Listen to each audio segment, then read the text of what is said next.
இப்போ நீங்க ஸ்க்ரீன்ல பார்க்குற மாரி சூப்பரான வீடியோ எடிட்டிங் எப்படி உங்க மொபைல்லே எடிட் பண்ணலாம் அப்படின்றத இந்த வீடியோல பார்க்க போறோம். அதுக்கு உங்க மொபைல்ல இருக்கிற InShot அப்ளிகேஷன ஓப்பன் பண்ணிக்கோங்க.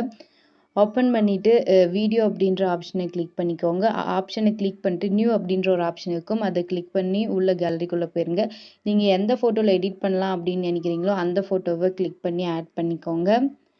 இப்படி ஆட் பண்ணிட்ட பிறகு பார்த்தீங்கன்னா, இங்க கீழ கேன்வாஸ் அப்படின்ற ஆப்ஷன் இருக்கும். அதில 9:16 அப்படின்ற ரேஷியோவை கிளிக் பண்ணிட்டு, மேலே இருக்கிறத ஃபுல்லா பாரை எனேபிள் பண்ணிக்கோங்க. எனேபிள் பண்ணிட்டு டிக் ஆப்ஷனை கொடுத்துருங்க.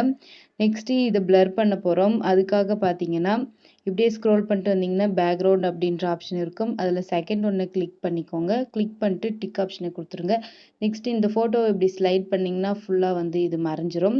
இதுக்கப்புறமா பார்த்தீங்கன்னா, இதுக்கு விக்னேட் அப்படின்ற ஒரு ஆப்ஷன் தான் கொடுக்க போகிறோம். அதுக்கு இப்படியே ஸ்க்ரோல் பண்ணிட்டு வந்தீங்கன்னா, ஃபில்டர் அப்படின்ற ஆப்ஷன் இருக்கும். அதில் அட்ஜஸ்ட்மெண்ட் அப்படின்ற ஒரு ஆப்ஷன் இருக்கும். இது இப்படியே ஸ்க்ரோல் பண்ணிட்டு வந்தீங்கன்னா கீழே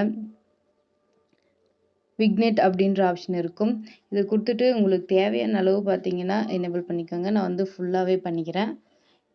இப்போ பார்த்தீங்கன்னா, இது சைட்லலாம் ஒரு மாதிரி பிளாக்கி இமேஜாக இது பிளாக்கி அந்த மாதிரி பிளாக் கலரில் வந்து வந்திருக்கும். அதுக்கப்புறமா திரும்ப இதில் நம்ம ஆல்ரெடி ஆட் பண்ண ஃபோட்டோவை ஆட் பண்ண போகிறோம். அதுக்காக பிப் அப்படின்ற ஒரு ஆப்ஷனை வந்து கிளிக் பண்ணிக்கோங்க. திரும்ப நீங்கள் ஆட் பண்ண அதே ஃபோட்டோவை திரும்ப எடுத்துக்கோங்க. லைட்டாக வந்து பெருசு பண்ணிக்கோங்க. உங்களுக்கு வேணுன்ற அளவு பண்ணிக்கோங்க. பண்ணிட்டு நான் கொஞ்சம் இதை மேலே ஏற்றி வச்சுக்கிறேன். திரும்ப வந்து இந்த ஃபோட்டோவுக்கு பார்டர் இமேஜ் ஆட் பண்ண போகிறோம். அதுக்கு பிப் அப்படின்ற ஆப்ஷனை கிளிக் பண்ணிட்டு டிஸ்கிரிப்ஷனில் கொடுத்துருங்கிற லிங்க் வழியாக இந்த பார்டர் இமேஜை வந்து நீங்கள் டவுன்லோட் பண்ணிக்கோங்க. இதை டவுன்லோட் பண்ணி கரெக்டாக இந்த ஃபோட்டோ ஃப்ரேம்க்கு ஏற்ற அளவுக்கு வந்துட்டு பெருசு பண்ணி வச்சுக்கோங்க. இப்படி கரெக்டாக வச்சுக்கோங்க. அப்போ தான் வீடியோவில் பார்க்குறதுக்கு அழகாக தெரியும். வச்சு டிக் ஆப்ஷனை கொடுத்துருங்க. நெக்ஸ்ட் இதுக்கு ஒரு லைட்டிங் வீடியோ தான் வந்து ஆட் பண்ண போகிறோம். அதுக்கு பிப் அப்படின்ற ஆப்ஷனை கிளிக் பண்ணிக்கோங்க. திரும்ப உள்ளே போயிட்டீங்கன்னா டிஸ்கிரிப்ஷனில் இதுக்கான லிங்க் கொடுப்போம். டவுன்லோட் பண்ணி ஆட் பண்ணிக்கோங்க. அதை செலக்ட் பண்ணி அந்த வீடியோ ஆட் பண்ணி ஃபுல் ஸ்க்ரீன் கொடுத்துருங்க. ஃபுல் ஸ்க்ரீன் கொடுத்துட்டு இப்படி ஸ்க்ரோல் பண்ணிகிட்டே வந்தீங்கன்னா இங்கே பிளெண்டிங் அப்படின்ற ஆப்ஷன் இருக்கும். அதை கிளிக் பண்ணி ஸ்க்ரீன் அப்படின்ற ஆப்ஷனை கொடுத்துருங்க. கொடுத்துட்டு டிக் ஆப்ஷனை கொடுத்துருங்க. வீடியோ பார்க்குறதுக்கு இப்படி தான் இருக்கும்.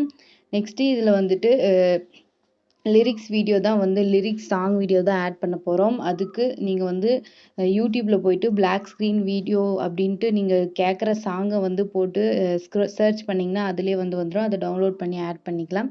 நானும் வந்துட்டு இப்போ அப்படி தான் வந்துட்டு பண்ண போகிறேன். திரும்ப அதுக்கு பிப் அப்படின்ற ஒரு ஆப்ஷனை கிளிக் பண்ணிட்டு உள்ளே போயிருங்க.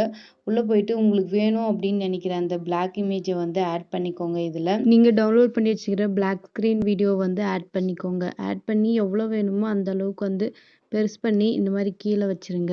இப்போ வந்து இது பிளாக் கலரில் இருக்கும். அதை வந்து கீழே ஸ்க்ரோல் பண்ணிகிட்டே வந்தீங்கன்னா பிளெண்டிங் அப்படின்ற ஆப்ஷனில் போயிட்டு ஸ்க்ரீன் கொடுத்தீங்கன்னா இந்த மாதிரி வந்துட்டு தெரியும். இதுக்கு முன்னாடி வீடியோ வந்து எல்லாமே வந்து ஓரளவு கரெக்டாக இருக்கா அப்படின்றத செக் பண்ணிக்கோங்க. வீடியோ உங்களுக்கு தேவையான அளவு ஃபஸ்ட்டு ஸ்க்ரோல் பண்ணி பெருசு பண்ணிக்கோங்க. பாருங்கள், வீடியோ வந்து ரெடி ஆயிடுச்சு. எல்லாத்தையும் கரெக்டாக அந்த வீடியோவோட எண்ட் வரைக்கும் ட்ராக் பண்ணிக்கோங்க.